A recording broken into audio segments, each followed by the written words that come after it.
Hi, it's Brian Rose from London Real, and thank you for joining us for a very special world premiere live stream of the movie Plandemic, Indoctornation on the Digital Freedom Platform.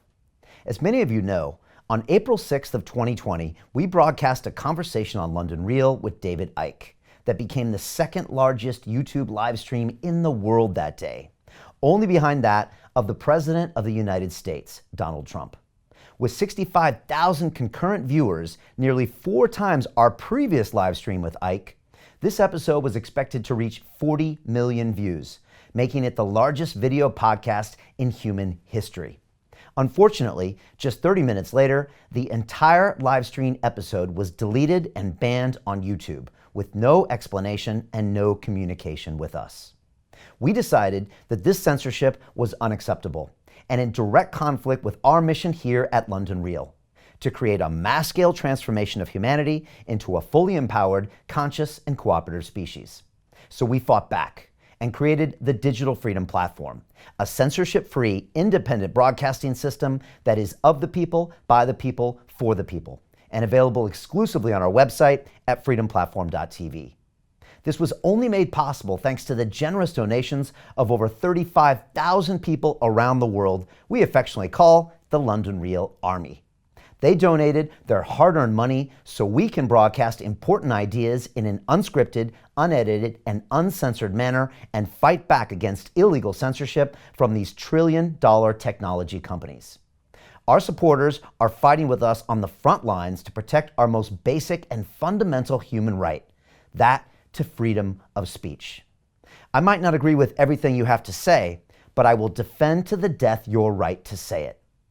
The Digital Freedom Platform is now broadcast game-changing interviews with thought leaders such as Dr. Rashid Buttar, Robert F. Kennedy Jr., Dr. Judy Mikovits, Nobel Prize winner Professor Michael Levitt, Dr. Sherry Tenpenny, Professor Emeritus Noam Chomsky, Dr. Andrew Wakefield, Professor Dolores Cahill, General Robert Spalding, Dr. Andrew Kaufman, and many, many more. These conversations were live streamed uncensored to millions of viewers, and we are extremely proud of what we have accomplished together so far. But we have only begun. As I've said before, we are not here to take part, we are here to take over. For anybody wanting to join us and become a founding member of the Digital Freedom Platform, you can visit freedomplatform.tv/give to donate and fight with us on the front lines to protect our human rights. Today, I am very excited to be working with Mikki, the director of Plandemic, and his incredible team in order to live stream to the world this game-changing film. Can everyone watching now please share this link via the sidebar to any and all of your social media channels? Let me repeat that. Can everyone watching please share this link now via the sidebar to any and all of your social media channels? This is important. Simply ask your friends and family to give us 15 minutes and then they can decide. Your share could make a real difference to the outcome in these very challenging times. I make this pledge to you now, that none of Plandemic, Indoctornation, or anything else we stream will be edited, censored, removed, or banned, and that anybody in the world can watch the full version free at freedomplatform.tv/movie. On a personal note, these past few months have been some of the most challenging of my entire life. My reputation has been questioned in the press, my business is under threat, and my basic human right to express myself is being denied every single day. But this has also been the most empowering time of my life, with millions of people from around the world rising up and voicing their support for our movement. As a result, I have never been so steadfast in my convictions to fight for these basic, fundamental human rights, to freedom of speech and freedom of the press. And that is why we are broadcasting here today. At London Real, we have been a platform for free speech since 2011, and I am excited to exclusively live stream the world premiere of Plandemic, Indoctornation right now. Before we start, please share this link via the sidebar to all of your social media accounts. Your single post could make the difference in our battle against the tyranny of censorship. Thank you, and enjoy the film.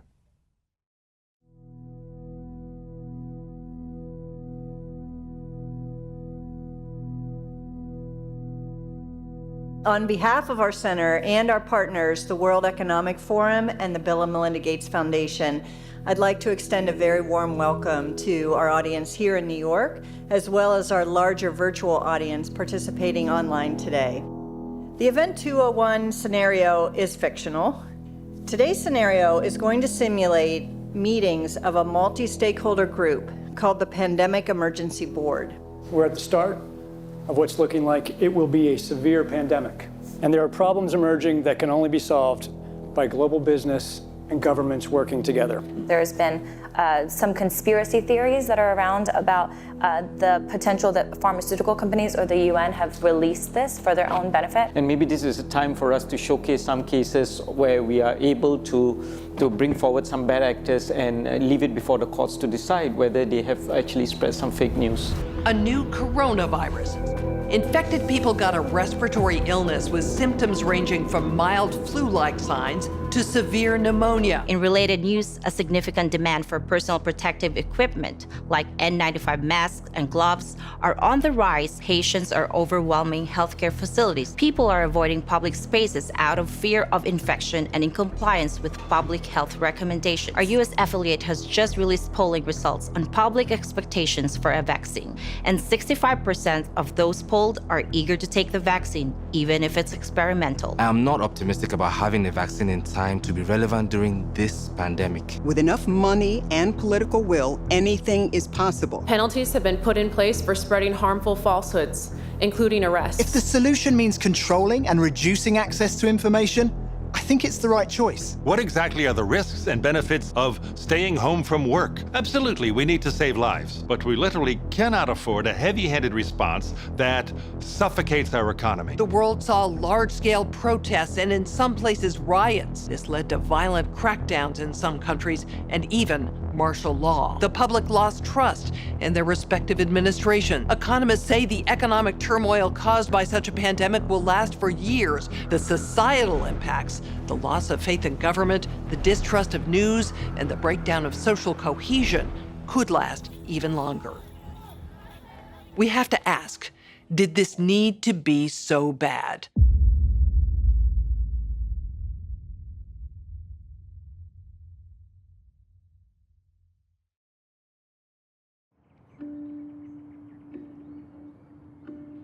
On May 4th, 2020, as part of a documentary series called Plandemic, I released an interview featuring science whistleblower, Dr. Judy Mikovits. The interview received fierce backlash for spreading what the media declared dangerous conspiracy theories. As a father and a veteran media producer, there was no way that I would release harmful information into the world during a moment as vulnerable as now. I had known Dr. Judy for 2 years before filming her interview. I read her book, then thoroughly researched and vetted her story. After interviewing her legal team, former colleagues, and people who have known her for decades, one thing I can say without question is, Judy Mikovits is one of the most honest, caring, and courageous women I've ever known. Why then would the most powerful forces of big tech, politics, media, and medicine go to such extreme measures to silence her voice all over the world? And why did all of the debunkers invest so much ink and airtime defaming Dr. Judy's character while avoiding very real revelations pertaining to patents, conflicts of interest, and the deadly corruption pervading our global health organizations? To get to the bottom of these questions, as well as many others, I've spent the last several weeks interviewing scholars from all over the world, among them top doctors, distinguished scientists, and Nobel laureates. I also sat down with Dr. Judy for a follow-up interview and to give her the opportunity to respond to critics. You can see that full interview on the Plandemic website. While you're there, make sure to dive down the rabbit hole, where you'll find additional videos, documents, and scientific studies that support the claims and perspectives put forth in the Plandemic series. Here are a few highlights from my follow-up interview with Dr. Judy. What do you have to say to the people who have tried to minimize your involvement with HIV by stating that you were at the bottom of the totem pole, 13th author of a 13-member group of scientists? Well, the 13th author is the senior author. So that means they're the most important author. Why did you agree to retract your own XMRV paper? The paper was actually force retracted. I was actually being held in jail. You told me that you had financial offers to remain silent. If you simply say you made a mistake and promise never to say another word, you can keep everything. You'll get all of your grants. You'll get everything back, millions of dollars. You'll get publication and funding. My lawyer said, that's the best offer you're going to get. I said, you don't understand me. I don't need an offer. I've already lost everything. If I thought even one child or one grandma was injured or killed because I didn't do something, that would have ended my life as I know it. There was no money you could ever pay me to get me to cover this up. I will never stop telling the truth.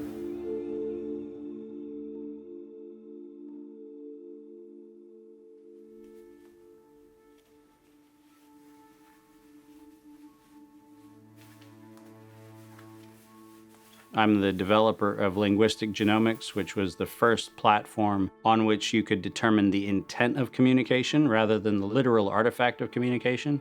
But we've also used that technology for a number of other applications in defense and intelligence and finance, and most notably, in the early 2000s, my company was responsible for bringing down what was, at the time, one of the largest tax frauds in US history.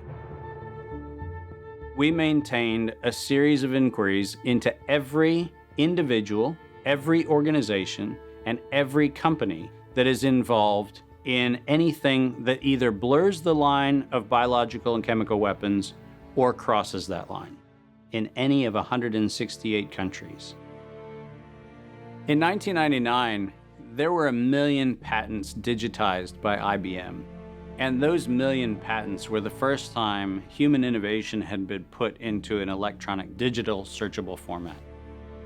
We took that information and we did a very simple exercise using our linguistic genomics technology, where I made the horrific assessment that approximately 1/3 of all patents filed in the United States were functional forgeries, meaning that while they had linguistic variations, they actually covered the same subject matter. In 1999, patents on coronavirus started showing up, and thus began the rabbit trail. March 2003, panic grips Hong Kong as a deadly new virus sweeps through the city. In 2003, the Center for Disease Control saw the possibility of a gold strike, and that was the coronavirus outbreak that happened in Asia. They saw that a virus they knew could be easily manipulated was something that was very valuable, and in 2003 they sought to patent it. And they made sure that they controlled the proprietary rights to the disease, to the virus, and to its detection, and all of the measurement of it. We know that Anthony Fauci, that Ralph Baric, that the Center for Disease Control, and the laundry list of people who wanted to take credit for inventing coronavirus were at the hub of this story. From 2003 to 2018, they controlled 100% of the cash flow that built the empire around the industrial complex of coronavirus. The World Health Organization has officially named the novel coronavirus the novel coronavirus outbreak. The World Health Organization has declared an international public health emergency. While we know that the coronavirus manipulation started with Dr. Ralph Baric in 1999. The major characteristics of SARS, MERS, and SARS coronavirus 2. It's a good way for you. Ralph Baric is the researcher at the University of North Carolina, Chapel Hill, who's famous for his chimeric coronavirus research. In 2002, there was a recognition that the coronavirus was seen as an exploitable mechanism for both good and ill. On April the 25th, 2003, the U.S. Center for Disease Control filed a patent on the coronavirus transmitted to humans. Under 35 U.S. Code Section 101, nature is prohibited from being patented. Either SARS coronavirus was manufactured, therefore making a patent on it legal, or it was natural, therefore making a patent on it illegal. If it was manufactured, It was a violation of biological and chemical weapons, treaties, and laws. If it was natural, filing a patent on it was illegal. In either outcome, both are illegal. In the spring of 2007, the CDC filed a petition with the Patent Office to keep their application confidential and private. They actually filed patents on not only the virus, but they also filed patents on its detection and a kit to measure it. Because of that CDC patent, they had the ability to control who was authorized and who was not authorized to make independent inquiries into coronavirus. You cannot look at the virus, you cannot measure it, you cannot develop a test kit for it. And by ultimately receiving the patents that constrained anyone from using it, they had the means, they had the motive, and most of all, they had the monetary gain from turning coronavirus from a pathogen to profit. Developing and owning a coronavirus vaccine has become a biotech arms race with political overtones. This vaccine gold rush is starting to bother me. Gold rush. Let's keep that in mind. And so somewhere between 2012 and 2013, something happened. The federal funding for research that was feeding into places like Harvard, Emory, University of North Carolina, Chapel Hill, that funding suddenly became impaired by something that happened at the NIH, where the NIH got this little tiny moment of clarity and said, I think something we're doing is wrong. And in 2013, the NIH said, gain-of-function research on coronavirus should be suspended. The National Institutes of Health had a moral and social and potentially legal reason to object to research. But the letters that were sent to the researchers essentially said, you are receiving notice that we're telling you to stop. And now on the bottom of the page, we're going to clarify what stop means. Keep going.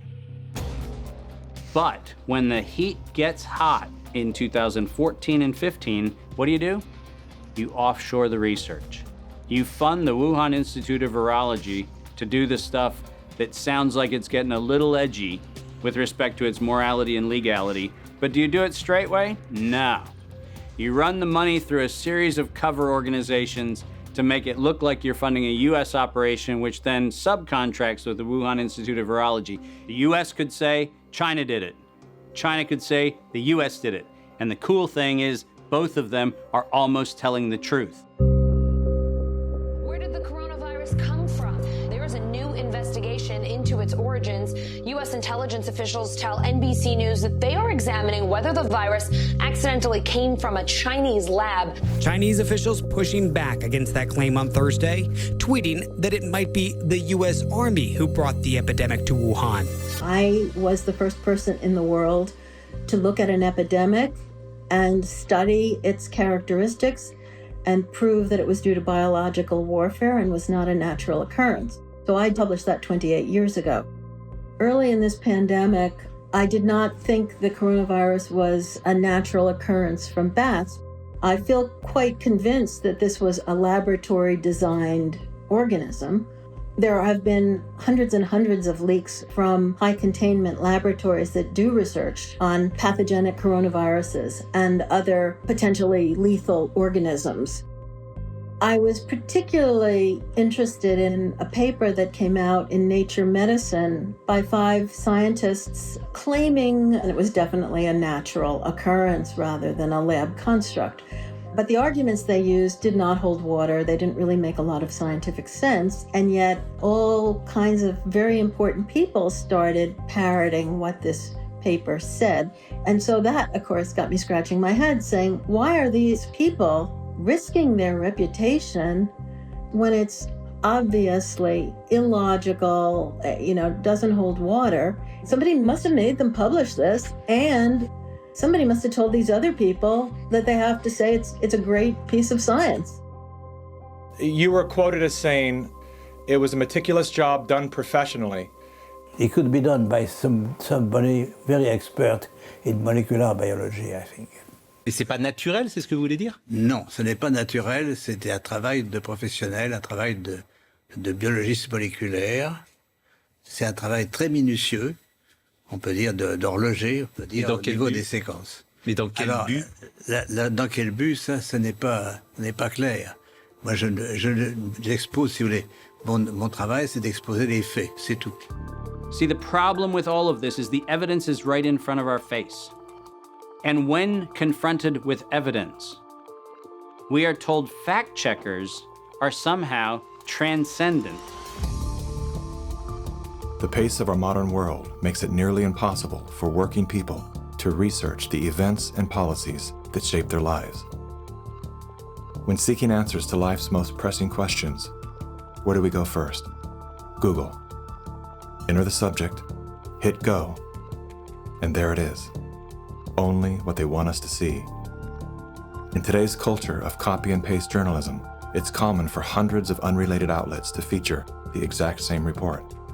This is not the result of laziness. This is by design.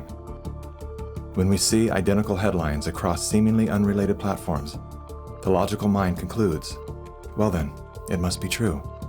The illusion that numerous news sources have arrived at the same conclusion gives us confidence to share the chosen narrative. And just like that, we become the unwitting pushers of propaganda. Search engines are the holy grail for those seeking to control the narrative. Google is already more powerful in terms of its control over people's lives than almost every government on the planet. As the most influential search engine in the world, through its ubiquitous reach, Google has more power to influence U.S. elections than any foreign nation. You testified before this committee. You said in subsequent elections, Google and Facebook and Twitter and big text manipulation could manipulate as many as 15 million votes in a subsequent election? And the methods that they're using are invisible, they're subliminal, they're more powerful than most any effects I've ever seen in the behavioral sciences, and I've been in the behavioral sciences for almost 40 years. The blacklists is something that Google said didn't exist, and they testified that under oath. And nothing but the truth, so help you God. I do. Now, me as an engineer, I just did a search on Google's internal search engine, and guess what I found? It had blacklisted search terms like cancer cures. Why is Google deciding what people can and cannot search for? What was once an efficient tool for navigating the world of information is now a network for global surveillance, data collection, and social engineering. Now let's take a look at a few of the most commonly used fact checkers, beginning with Snopes. The husband and wife duo of David and Barbara Mickelson founded Snopes.com in 1995. They have no journalism background or training whatsoever. They built their fact-checking empire by using Google as their primary verifying source. The Mickelsons divorced in 2015. Barbara sued David for embezzling money that he had allegedly spent on prostitutes, as well as a lavish honeymoon with his new wife, who worked as an escort in Las Vegas before joining the Snopes cast of characters. In 2017, David Mickelson's new business partners filed a lawsuit accusing Mickelson of multiple counts of fraud and embezzlement. Snopes proclaims to be the internet's go-to source for discerning what is true and what is total nonsense. Yet one glance at their history of fact-free checking tells another story. When Dr. Mikovits claimed she was arrested without a warrant and jailed without a charge, Snopes rated her statement false. Had they bothered to explore the arrest documents, they would have seen that indeed there was neither a warrant nor signatures to officiate a charge, a fact that I confirmed with members of Dr. Mikovits' legal team. Was there a search warrant? No. And was she ever charged? No. Never charged with a crime. 100% correct. Judy has never been charged with any crime. Facebook's fact-checking arm, PolitiFact, is owned by the Poynter Institute, which has received substantial funding from big pharma allies such as Google and the Bill and Melinda Gates Foundation. Like Snopes, PolitiFact has a history of misleading the public. In late January of 2019, PolitiFact, Snopes, and FactCheck.org raced to squash the notion that coronavirus and its treatments were patented. They reviewed only 3 of the 4,452 publicly available patents, which unmistakably show that SARS coronavirus detection and treatment had been widely patented by both the public and private sectors. Facebook's founder pledged to the WHO, saying they would remove false claims and block exploitative ads. They're working with the World Health Organization and with the NHS, so they have a hotline, if you like, from those official sources. Wikipedia is the go-to destination for introductions to people, places, and things.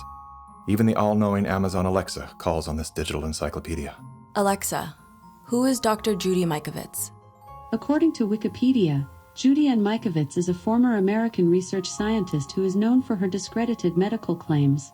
She has been described as an anti-vaccination activist and a promoter of conspiracy theories, and has been accused of scientific misconduct. Wikipedia is supported by the Wikimedia Foundation, a nonprofit parent organization with a long history of politically tied funders. Many named, many anonymous. What exactly does a Wikipedia donor receive in exchange for their generosity? What began as an unbiased open source platform is now weaponized to undermine the work and reputation of anyone deemed a threat to its stakeholders. And once they smear you, they lock you out for making corrections to your own bio.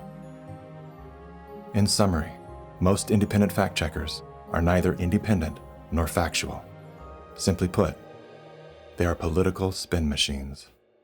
And so what they have done is they've decided that there's an approved narrative. If it is in line with the CDC's public pronouncements, and if it's in line with the World Health Organization public pronouncements, it is presumed to be correct. I don't have to remind many Americans that the Center for Disease Control was the one that said you should use DDT in your homes. Used right, it is absolutely harmless to humans and animals. Remember the name, DDT. It spells certain death. A scientific panel today reported that pesticides may indeed represent a grave threat to mankind. Remember the swine flu scare of 1976? That was the year the U.S. government told us all that swine flu could turn out to be a killer, and Washington decided that every man, woman, and child in the nation should get a shot to prevent a nationwide outbreak, a pandemic. Well, 46 million of us obediently took the shot.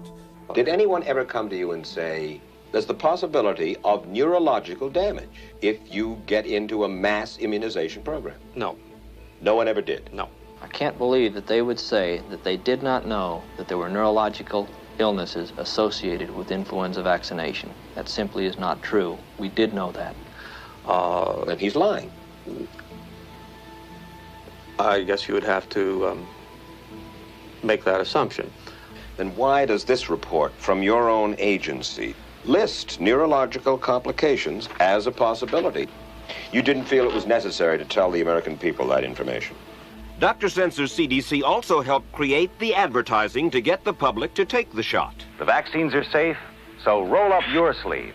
And now Americans are claiming damages from Uncle Sam amounting to $3.5 billion. By far the greatest number of the claims, 2/3 of them, are for neurological damage or even death. There are serious concerns tonight about how well the CDC controls dangerous germs at its own labs after yet another safety lapse. For the third time in a month, the CDC acknowledged deadly pathogens were handled incorrectly in government labs. That CDC is the CDC that allegedly is looking out for your public health. When we start with the assumption that the official dogma has to be the objective standard, then what fact checkers look for is a piece of published media that confirms the statement made by that particular organization. And then debunkers and conspiracy theorist blower-uppers come in and say, we're going to make this thing clearly the scam that it is. Every media outlet that is in the public media right now has planted evidence, and they have re-ranked pages. So if you look today at face mask wearing, and if you look today at social distancing studies, you will see the studies that used to be number 1, number 2, number 3 on the pages of PageRank search don't exist anymore. And what is there are studies that wind up having headlines that support the common narrative. You're going to be hearing more about advanced guidelines. Because if you can keep people from assembling, guess what they're not talking about? They're not talking about the issues of the campaign. If you can keep people in their homes, the only source of information that you can have is what you curate for them. Now I know how to target my electorate. They're in the only place I allow them to be, being fed the only message I'm allowing them to hear, through a media that I control.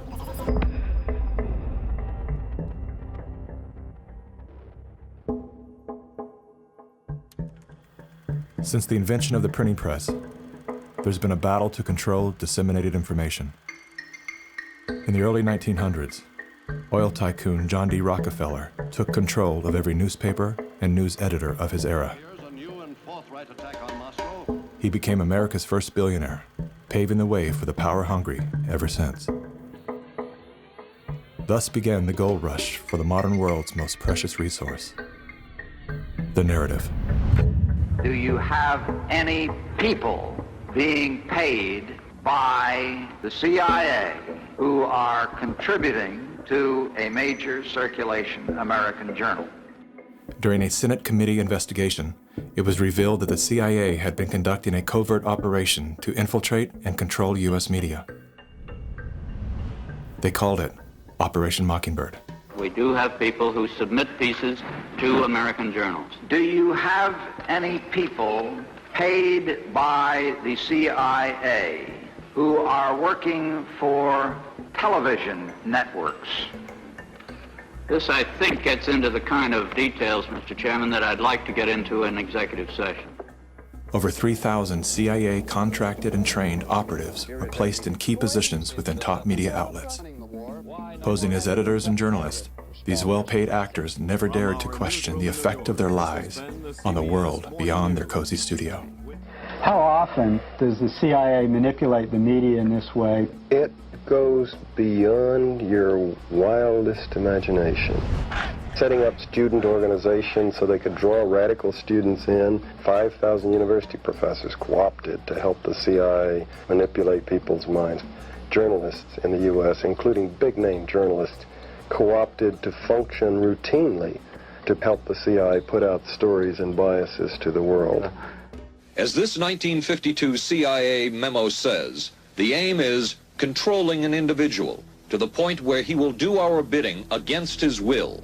It's a great brainwashing process to change the perception of reality of every American to such an extent no one is able to come to sensible conclusions in the interest of defending themselves, their families, their community, and their country. Would you say that continues today? Well, I would think probably for a reporter it would continue today, but because of all of the revelations, I think you've got to be much more careful about it. So how do we know that Operation Mockingbird still isn't in effect? Well, we don't. It was the Telecommunications Act of 1996 that opened the door for predatory corporations to monopolize the industries of print and broadcast. This bill protects consumers against monopolies. It guarantees the diversity of voices. Today, a handful of corporate empires own and control the vast majority of everything you read, hear, and watch. From the biggest movie studios, television and radio networks, newspapers and magazines, to the vast universe of internet news and entertainment sites. Amazon has transformed its operations in response to COVID-19 to protect employees and keep packages flowing. The company is keeping its employees safe and healthy while still delivering those packages to your doorstep. The company is keeping its employees safe. The company is keeping its employees safe. Millions of Americans staying at home are relying on Americans staying at home. Amazon. And that is how it works. It's like a house of mirrors, where you're seeing the same thing over and over and over again, except it's distorted. There's an industry that is paid to go after and target journalists, whistleblowers, and inundate our consciousness and the images we see to try to ruin, destroy, or smear the idea that they don't like or the person who's delivering it. You smear somebody with falsehoods and all the rest, and then you merchandise it. And then you write it, and they'll say, see, it's reported in the press So they have that validation that the press reported the smear, and then it's called the wrap-up smear. Now I'm going to merchandise the press's report on the smear that we made. And it's a tactic. Welcome back, everybody. News personalities are not the only high-paid actors to serve the propaganda machine. Most late-night talk shows are owned by the same corporate overlords and thus follow the same script, only laced with a laugh. Our main story tonight concerns conspiracy theories. Last Week Tonight with John Oliver featured a skit entitled Coronavirus Conspiracy Theories.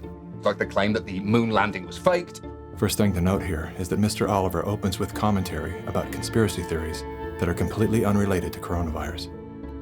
This is the standard tactic used by propagandists to set a tone so that anything that follows will be seen through the lens of absurdity. Plandemic, a pseudo-documentary filled with a hodgepodge of conspiracy theories. Mr. Oliver then does his best to debunk Dr. Judy's claim that she was arrested but never charged with a crime. She was absolutely criminally charged. This was not an oversight, but a blatant lie. Prior to the taping of this episode, Mr. Oliver had the official arrest documents that clearly prove that Dr. Judy was never charged with a crime. Mr. Oliver then attempts to debunk the idea that a beach, aka nature, holds any value in boosting our body's natural immune system. Instead of challenging the point with science, he kills it with a smear. Everything that you just said is insane. Television is not the truth. We deal in illusions, man. None of it is true. But you people sit there day after day, night after night, all ages, colors, creeds. We're all you know. You're beginning to believe the illusions we're spinning here. You're beginning to think that the tube is reality and that your own lives are unreal. This is mass madness, you maniacs. In God's name, you people are the real thing. We are the illusion.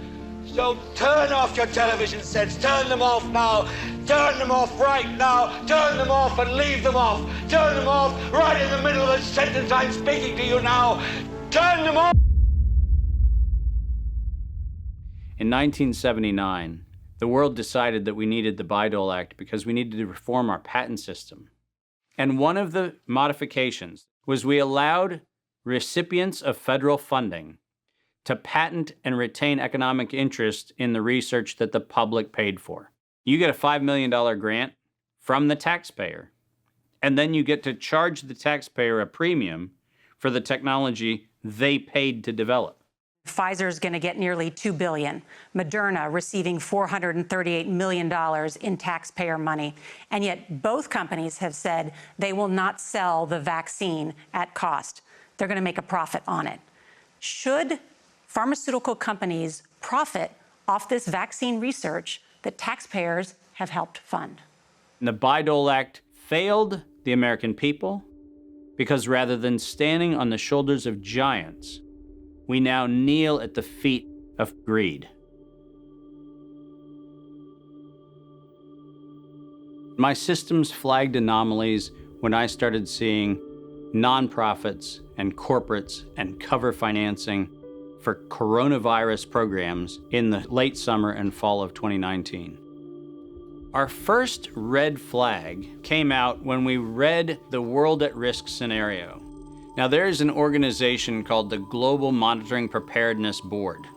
This organization is a part of the World Health Organization, and this board includes Dr. Elias from the Gates Foundation and Anthony Fauci from NIAID. These two individuals, plus the director of the Center for Disease Control in China, come out with a recommendation that says that by September 2020, 2 global pandemic preparedness exercises have to be completed. And one of them has to be done on the release of a respiratory pathogen.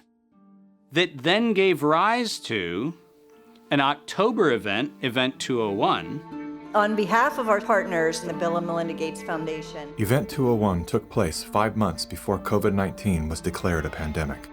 The participants of the event are some of the same people that are now deeply involved in the real pandemic and profiting from it as well.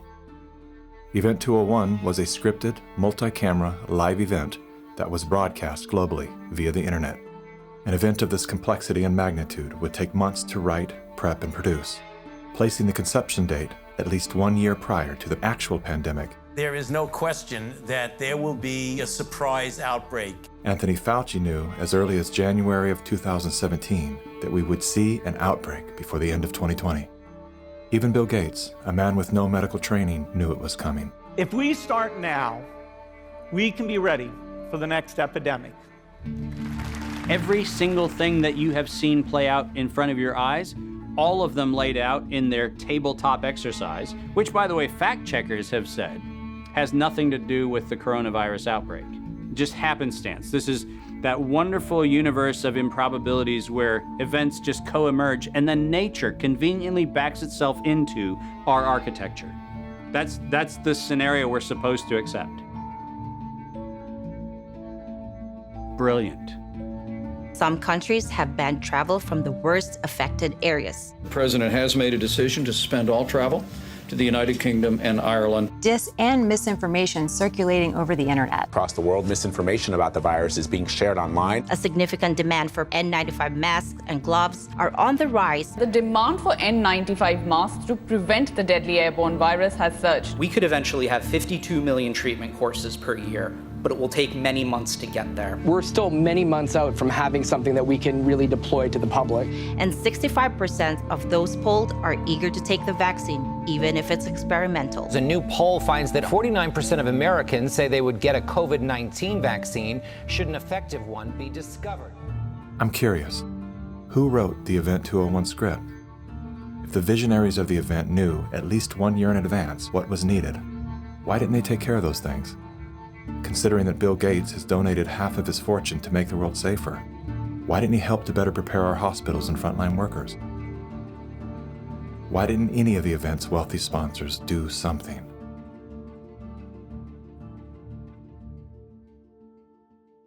Now here we are.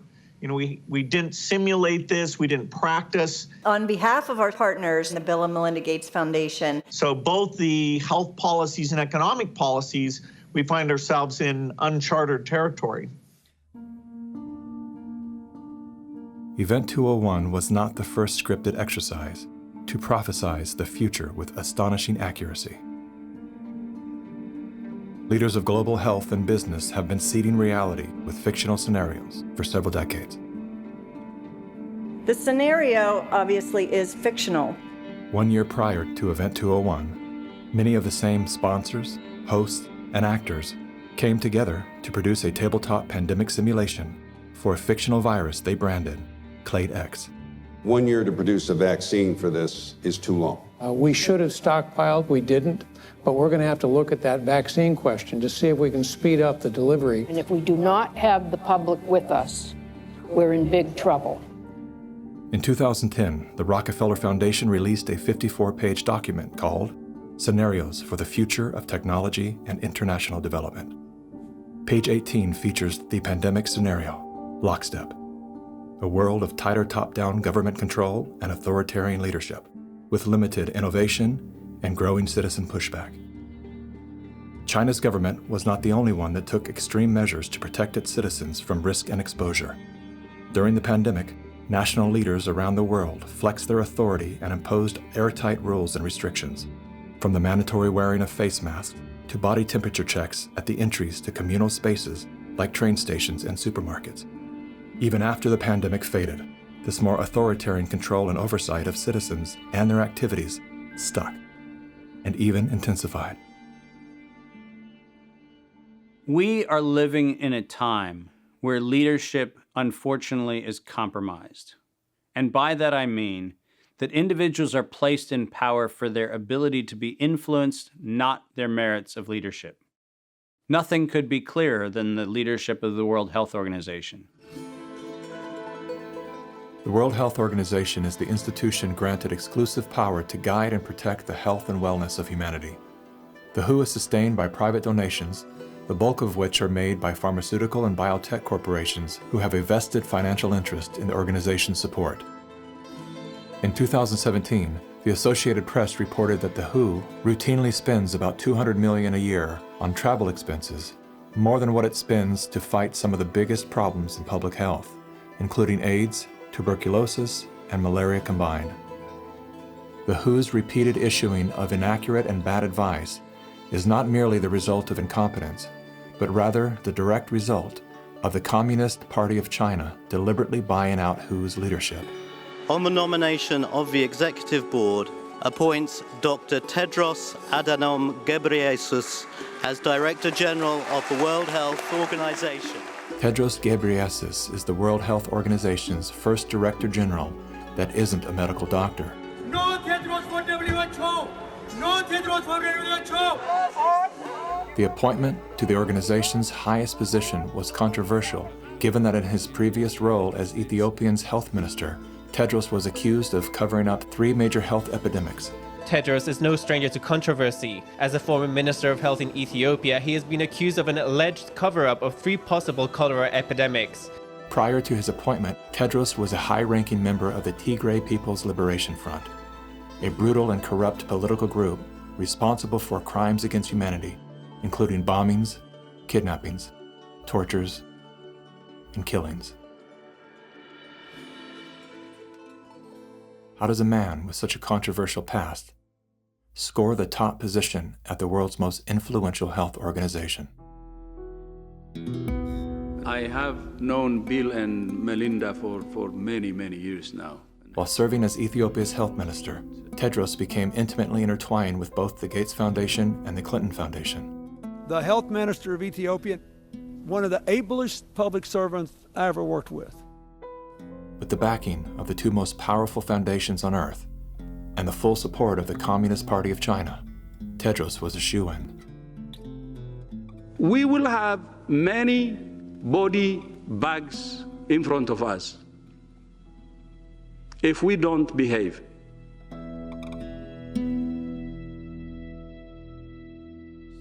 You cannot find a person promoting this scenario that's not part of the interlocking directorates of the World Health Organization, the CDC, the NIAID, or the organizations that are the philanthropic cover organizations that fund them. We now know that there are over 1,300 patents currently issued and held by organizations that are multiply recipients of funding through the Gates Foundation, through EcoHealth Alliance, through the Sherlock Biosciences connection back into open philanthropy, and all of them also have links directly to NIAID, Anthony Fauci's funding sources. If you have conflicts of interest in the funding and in the decision-making and in the inside knowledge that you have between competing or competitor organizations, that is a violation of the antitrust laws of the United States. These are federal crimes. If you had the power to immediately fix whatever's wrong with our current medical system, where would you start? Conflicts of interest. About 40 or 50 years ago, pharmaceutical CEOs actually went to jail if they knowingly sold a bad product and concealed information about the problems with that product. Since then, all they have done is paid fines. And so selling a product and concealing information about it is okay because paying the fine is considered the cost of doing business. How did the pharmaceutical industry come to capture the rest of the medical industry? And it's because they had so much money to bribe the NIH, the CDC, the FDA, the professional associations, the journals, the medical schools, and everyone else. Around the same time that John D. Rockefeller seized U.S. media, he also hijacked U.S. medicine. When it was discovered that drugs could be produced from petroleum, America's top oil mogul ordered his army of propagandists to invert reality accordingly. Medicines used for thousands of years were suddenly classified as alternative, while the new, petroleum-based, highly addictive, and patentable drugs were declared the gold standard. After buying the German pharmaceutical company that manufactured chemicals of war for Adolf Hitler, Rockefeller leveraged his political influence by pressing Congress to declare natural healing modalities unscientific quackery. Rockefeller then took control of the American Medical Association and began offering massive grants to top medical schools under the mandate that only his approved curriculum be taught. Any mention of the healing powers of herbs, plants, and diet was erased from most medical textbooks. Doctors and professors who objected to Rockefeller's plan were crucified by the media, removed from the AMA, and stripped of their license to teach and practice medicine. Those who dared to speak out were arrested and jailed. When evidence began to emerge that petroleum-based medicines were causing cancer, Mr. Rockefeller founded the American Cancer Society, through which he suppressed that information. John D. Rockefeller is duly credited as the founder of the pharmaceutical industry, and the reason that medical error is currently the third leading cause of death in America. This is not an indictment against doctors. More than anyone, they are under the stranglehold of the single largest lobbying power in Washington. Every year, the pharmaceutical industry spends at least twice the amount as big oil to influence laws, policies, and public perception. Thanks to Mr. Rockefeller, the architect of American monopolies, no industry has more power over our lives than Big Pharma.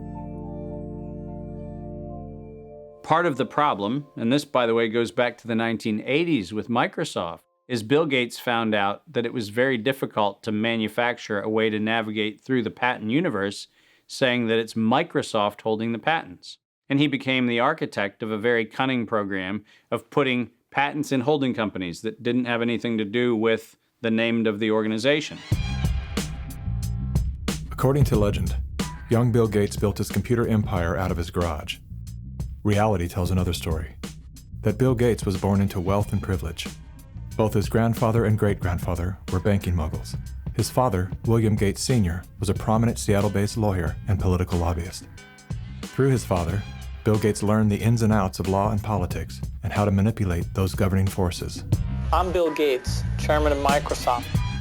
Bill Gates dropped out of college to start Microsoft. He is credited with inventing the operating system that became Windows. However, he played no part in the invention of Windows. The fact is, he bought an existing operating system from Seattle Computer Products, had it modified, then licensed it to IBM. That didn't stop him from taking all the credit. I don't see Bill Gates as this great creative person. I see him as an opportunist. While Microsoft's co-founder Paul Allen was struggling with cancer, Bill Gates seized the opportunity by attempting to cheat him out of his share of the company's fortune. They were basically talking about how they were planning to dilute my share down to almost nothing. And it was really a shocking and disheartening moment for me. And you were sick? Well, I think I was still probably in the middle of radiation therapy.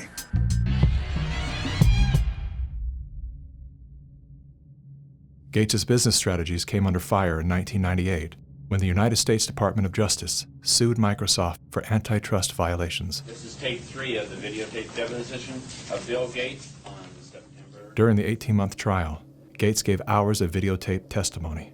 What were the non-Microsoft browsers that you were concerned about in January of 1996? That month. Yes, sir. And what about it? What non-Microsoft browsers were you concerned about in January of 1996? I don't know what you mean concerned. What is it about the word concerned that you don't understand?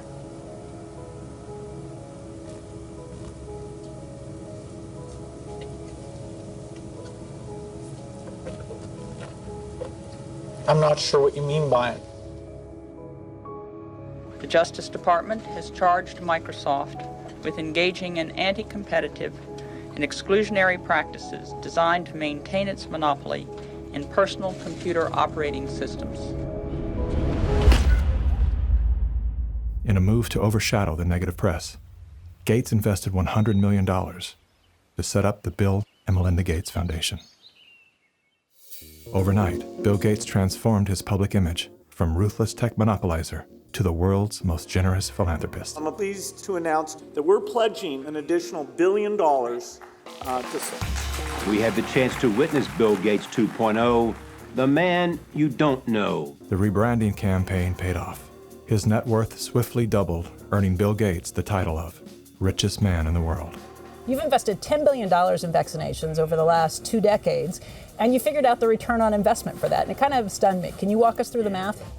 In a Wall Street essay, Bill Gates declared vaccines the best investment I've ever made. There's been over a 20-to-1 return. So if you just look at the economic benefits, that's a pretty strong number compared to anything else. The Gates Foundation expanded rapidly into a massive, vertically integrated, multinational corporation, controlling every step in a supply chain that reaches from its Seattle-based boardrooms to the villages of Africa and Asia. Is the world's largest private philanthropy causing harm? The Bill and Melinda Gates Foundation has made millions of dollars each year from companies blamed for many of the same social and health problems the foundation seeks to address. The Gates Foundation has investments in 69 of the worst polluting companies in the U.S. and Canada. Other companies in the foundation's portfolio have been accused of transgressions, including forcing thousands of people to lose their homes, supporting child labor, defrauding and neglecting patients in need of medical care. The Gates Foundation has not provided details. William H. Gates III and Melinda French Gates. As a top donor to both the WHO and the CDC, no one man has more power than Bill Gates to influence and control the health and medical freedom of all people. Normalcy only returns when we've largely vaccinated the entire global population. This will be the new normal until a vaccine is developed. Until we find a vaccine, going back to normal means putting lives at risk. We need to produce it and to deploy it in every single corner of the world. Full vaccination of our children and pregnant women. Development of new vaccines, therapeutics and diagnostics. Before effective vaccines and therapeutics are developed.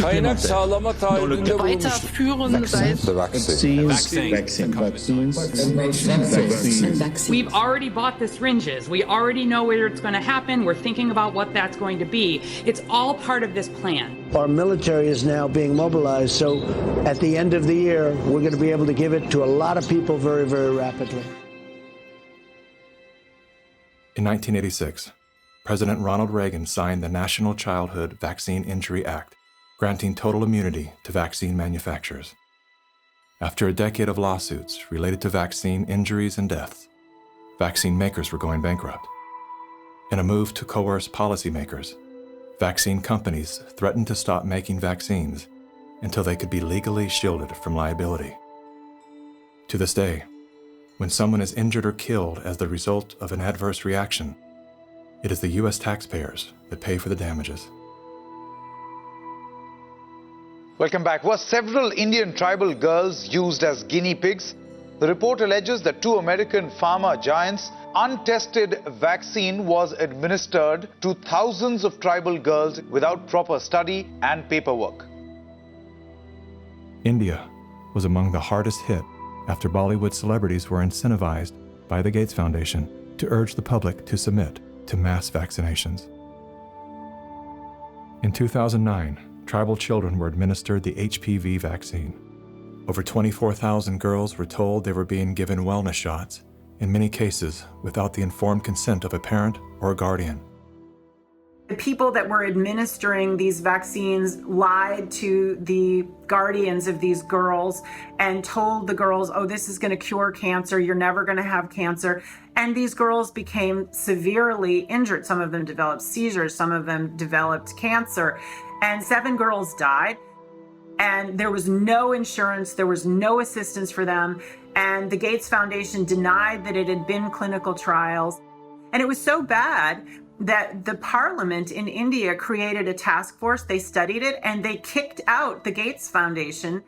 But India is a barbaric country. Things happen here in a very barbaric way.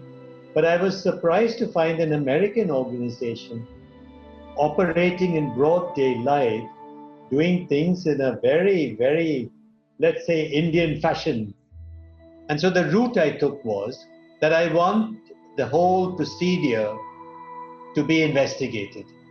The Indian Parliament formed a committee, and it was to me a rather surprising move because you generally don't often have such a high-level inquiry into matters affecting poor people. And that was such an extraordinary report. I don't think Indian Parliament has ever come out with such a scathing report. And the government officials came up and said, we shouldn't have authorized this. We're sorry. We're not going to allow them again. And now they're back doing their same old tricks again. The good news is that human clinical trials can start as early as July 2020 for India's first COVID-19 indigenous vaccine that's been developed by Bharat Biotech. So you can imagine how the manipulation of the media, by the media, the manipulation of public opinion by leaders from all political parties unanimously saying, we want a vaccine. And the worst thing is they are taken as philanthropists, whereas what this actually is the acquisition of political and financial power. And I think the second most populous country with 1.3 billion people is going to be a good base for pharmaceutical companies to make a killing and also kill a lot of people in the process. Yes, I just find it a pity that we haven't been able to get any benefit for the girls who suffered, you know. It's so terrifying as to what they're actually doing with the world. We're taking things that are, genetically modified organisms, and we're injecting them in little kids' arms. We just shoot them right into the vein. A 2018 scientific study released in the International Journal of Environmental Research and Public Health concluded that over 490,000 children in India developed paralysis as a result of the Gates-supported oral polio vaccine that was administered between the years of 2000 and 2017. Using all the usual sleight of hand, US-based media and fact-checkers rushed to bury the story. But thanks to the meticulous work of a team of Indian researchers and doctors, the inconvenient truth lives on the NIH.gov website. It's my honor to introduce Bill and Melinda Gates. Without any medical training, Bill and Melinda Gates founded the Global Alliance for Vaccines and Immunization, through which they fulfill their agenda to vaccinate the world. The foundation has been sued by the governments of some of the poorest and most vulnerable nations for causing serious harm through experimental vaccine programs. If you just look at healthcare workers around the world, they deserve to get the vaccine first. Here in the United States, really, it's going to be Black people who really should get it first, and many Indigenous people. Vaccines were always taught to us that it was safe, it was healthy, this is things that we had to do. But given the position that I am in now as a state legislator, and looking at these studies and reviewing a lot of these studies, it's very scary. And I want the African American community to open up their eyes. Of all the places that Mr. Gates could have gone in the world, why did he settle on Africa? It's not because he cares about people that look like me. He cares about an agenda. African bodies have been used as lab rats for many years for Big Pharma. They are using us for trials, they are using us for testing, but as an African, I say no more. Africans, they're tired of becoming the guinea pigs of the world. Their antennas are raised and they're telling each other all over social media. They're on high alert right now. There is a policy of the American government. It's called the Kissinger Report, which was produced in the mid-70s.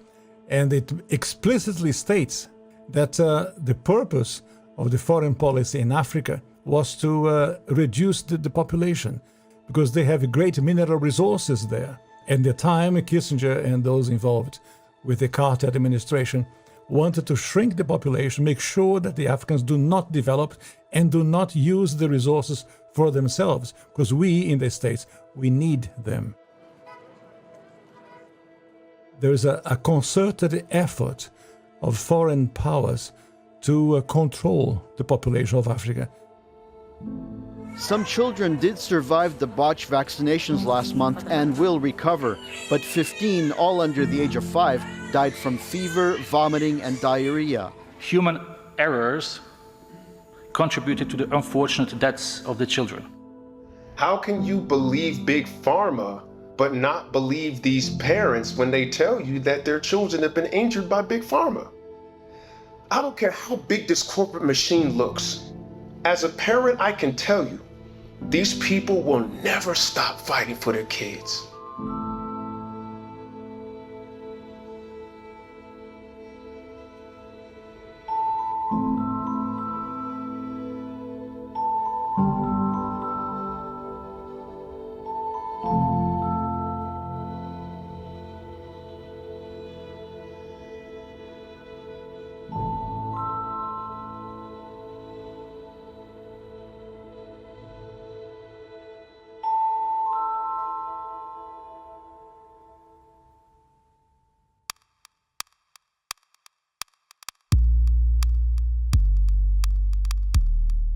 It would take hours to list all of the questionable initiatives that Bill Gates is involved in.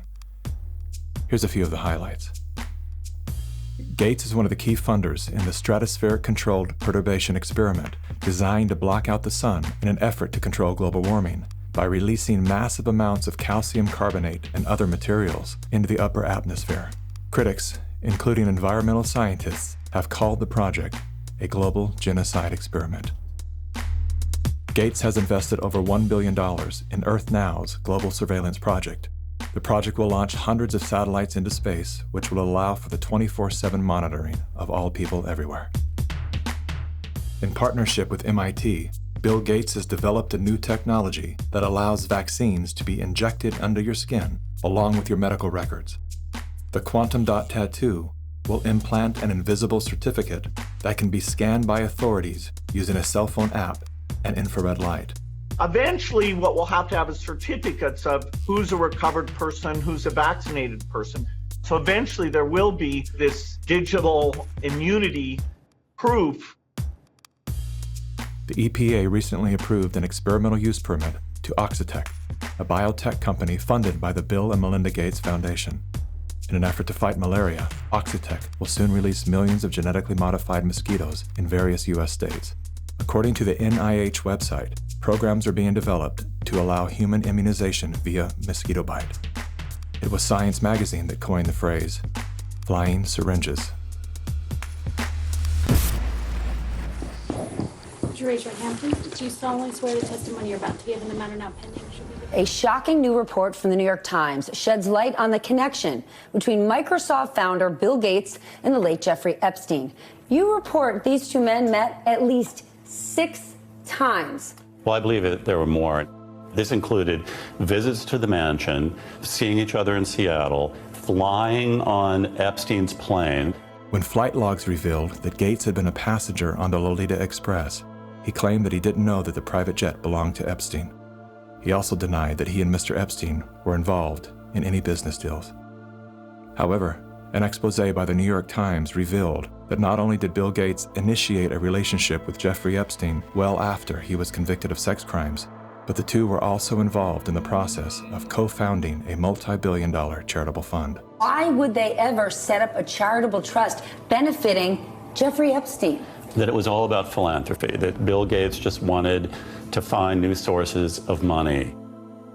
Why would one of the richest men in the world choose to partner with the world's most notorious pedophile? A deeper dive into Epstein's world revealed that the two men had more in common than meets the eye. Like Gates, Epstein was a billionaire philanthropist with a passion for science, health, education, and children. The Jeffrey Epstein Foundation donated millions of dollars to top universities, science institutes, medical schools, early education programs, youth initiatives, and international peace accords. Bill Gates is either the most misunderstood man alive or one of the most convincing con men to ever live.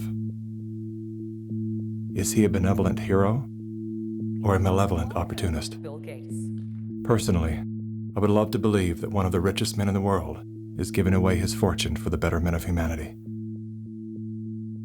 I want to believe that endearing smile. I want to believe that his heart is as soft and warm as his sweaters. At the very least, I want to believe that he's unaware of the damage he's done.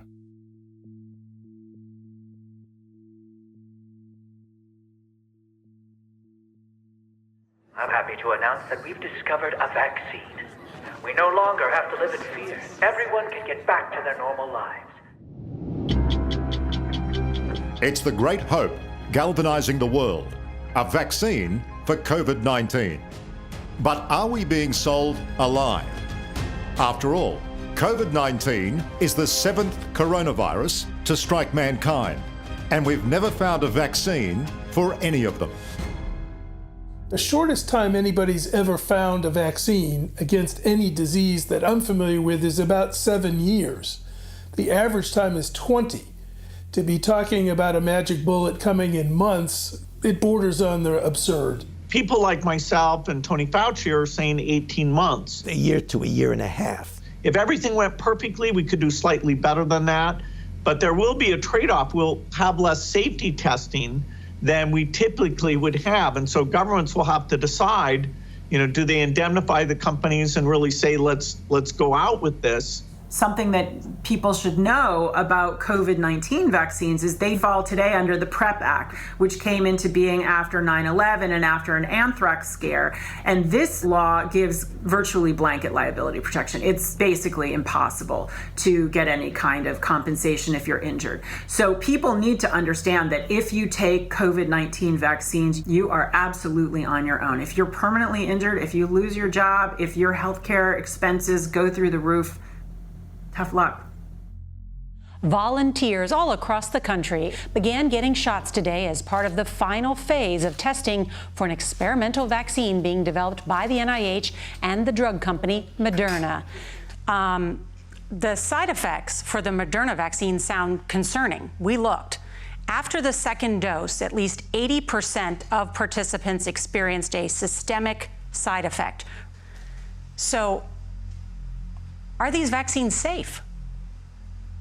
Well, the FDA, not being pressured, will look hard at that. The FDA is the gold standard of regulators, and their current guidance on this, if they stick with that, is very, very appropriate. And the side effects were not super severe. That is, it didn't cause permanent health problems for the things there. Moderna did have to go with a fairly high dose. And so, to get the antibodies.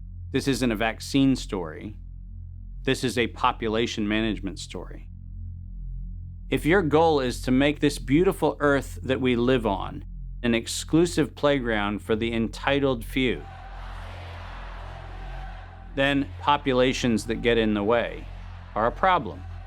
And it is the empirical impulses of individuals who have decided that by outranking the rest of humanity, they can dictate upon humanity the conditions of their existence.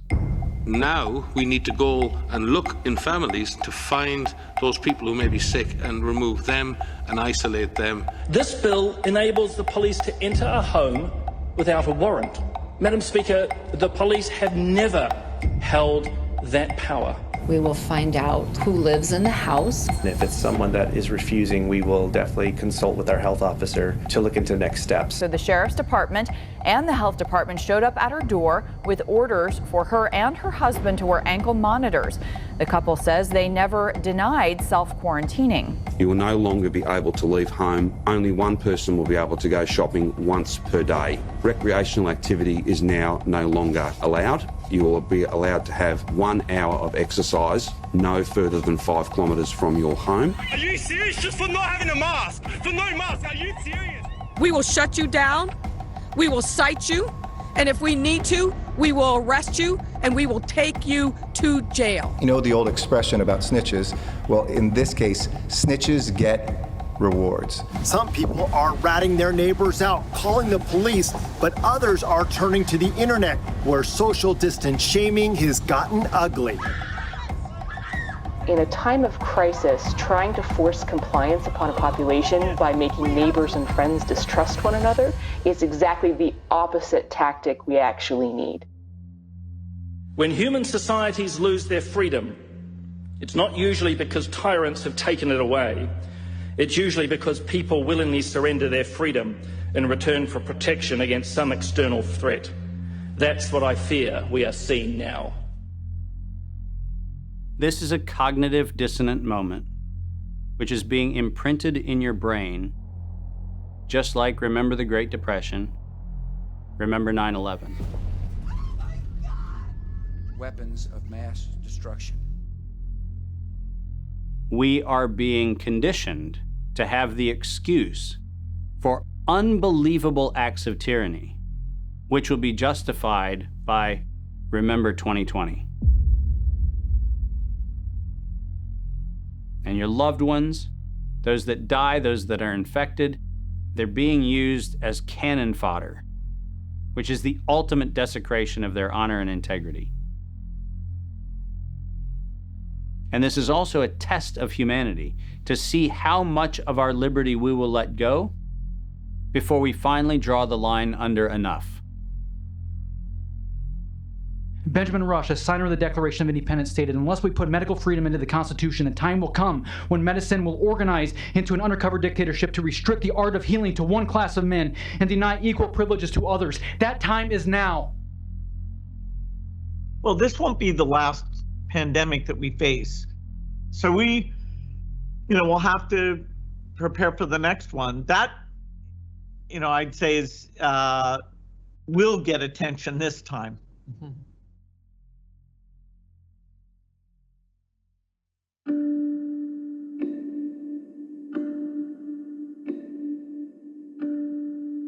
This is not a time for us to go in a mob frenzy, find the perpetrators and haul them into the town square and pillory them. This is a moment for us to recognize that every decision that is being made today by any of the conspiring parties made perfect sense in each increment when each one of those decisions was made. The sum of those incremental steps has led to devastation because they lost touch with their fellow humanity. But that's an invitation for each one of us to examine how we're living and how not a single decision we make, not one, in any moment, is without consequence. This is our moment to reclaim our humanity.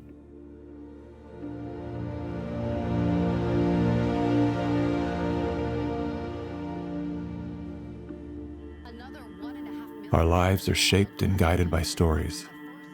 The stories we're told become the stories we tell.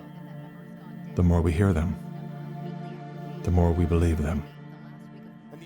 When used as a tool, they help us to better understand who we are, where we came from, and where we're going. When used as a weapon, they can be deadly. One of the most dangerous stories we've been told is the one that goes something like this. Humanity is a failed experiment. We are parasites, a cancer, a virus. Human beings are a disease. It is a myth that permeates our movies, our music, our media, and our minds. As they say, repeat a lie often enough, it becomes truth.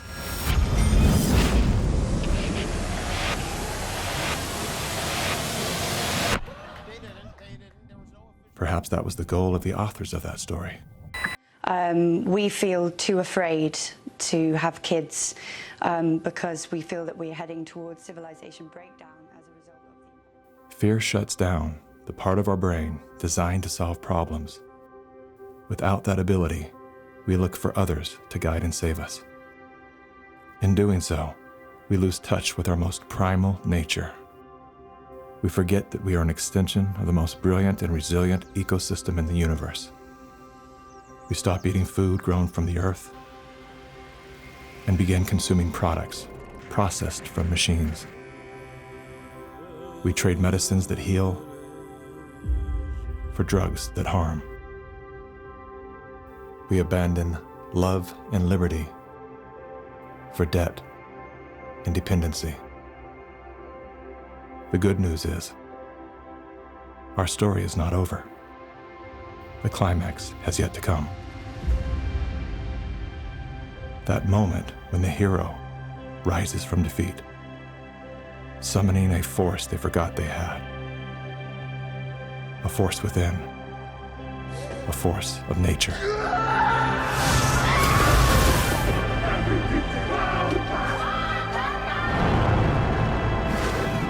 People are the real thing. This nation will rise up. A new generation of Americans. It's time to think about the future generation.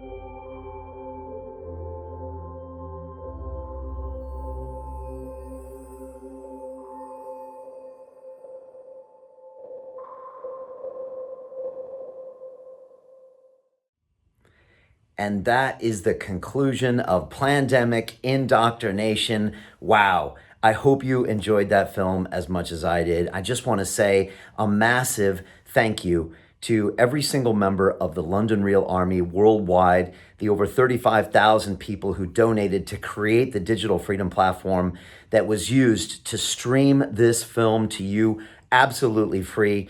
They're just legends out there, and we just feel so proud that we can represent them and continue to put out content that is uncensored, unscripted, and unedited. If you want to join and become one of the founding members of the Digital Freedom Platform, go to freedomplatform.tv/give and fight with us on the front lines for our most basic fundamental human right, which is freedom of speech. I would really appreciate that. We also have got some t-shirts and swag for some of the big donors. Also, if you could click on the sidebar right now and share this to all of your friends and family, email, text messages, all your social media platforms. This video will be free to play, hopefully for eternity. So please share that now. Also, there are downloadable clips, small pieces of the movie that you can go to right now and upload to your social platforms or share with anyone out there. So there's a whole list of those. You can click on that and download it and put it on Instagram or YouTube or Facebook, etc. Also, on top of that, if you wouldn't mind, sign our open letter. I wrote it to governments, to media companies, to regulators. It's freedomplatform.tv/letter. We've got over 200,000 signatures, and we really want to show these governments that we want the legislation for digital freedom of speech. Super, super important. Also, big announcement. I've got the director, Mikki of Plandemic, on London Real. And it's happening Wednesday, August 19th at 5 p.m. UK time. That will be streamed live on the Digital Freedom Platform. So we're super excited to talk to Mikki all about the movie, how he made it, what the narrative was, everything that's going on in his mind. So I'm super excited about that. And look, finally, we have the London Real Academy. So if we can help with anything that you need, whether that means starting a business or starting a podcast or anything, that's what we do. We're specialists at that, and I would really love to help you all out. So again, thank you so much. I really appreciate all of the members of the London Real Army and everyone who donated their hard-earned money to fight with us on the front lines for your human rights. Again, freedom of speech and freedom of the press. It's so important to be able to stream these things now because we're not getting any help from these trillion-dollar technology companies, from our governments, from mainstream media. So I really appreciate everybody in the London Real Army. Again, if you want to be a founding member, go to freedomplatform.tv/give. And finally, always join us and follow us on LondonReal.tv. We've got over 800 incredible conversations. Follow us on Instagram and our social platforms. Subscribe on YouTube because we are just getting warmed up. As I said before, we are not here to take part. We are here to take over. And I believe that censorship is one of the greatest enemies we have right now. And look, I might not agree with everything you have to say, but I will defend to the death your right to say it. So join me on the front lines. I appreciate you so much. Let's get this movie out to as many people as possible, hopefully billions, and let's really create a change and build a world that we'll be proud to pass on to our children and our grandchildren. So on behalf of myself and the whole team here at London Real, thank you so much for being a part of this. Thank you, Mikki Willis and the team, for making this incredible documentary. Now let's go out there and create real change and really make this world a much better place. All right? Much love from me. Sending you all the best. Take care.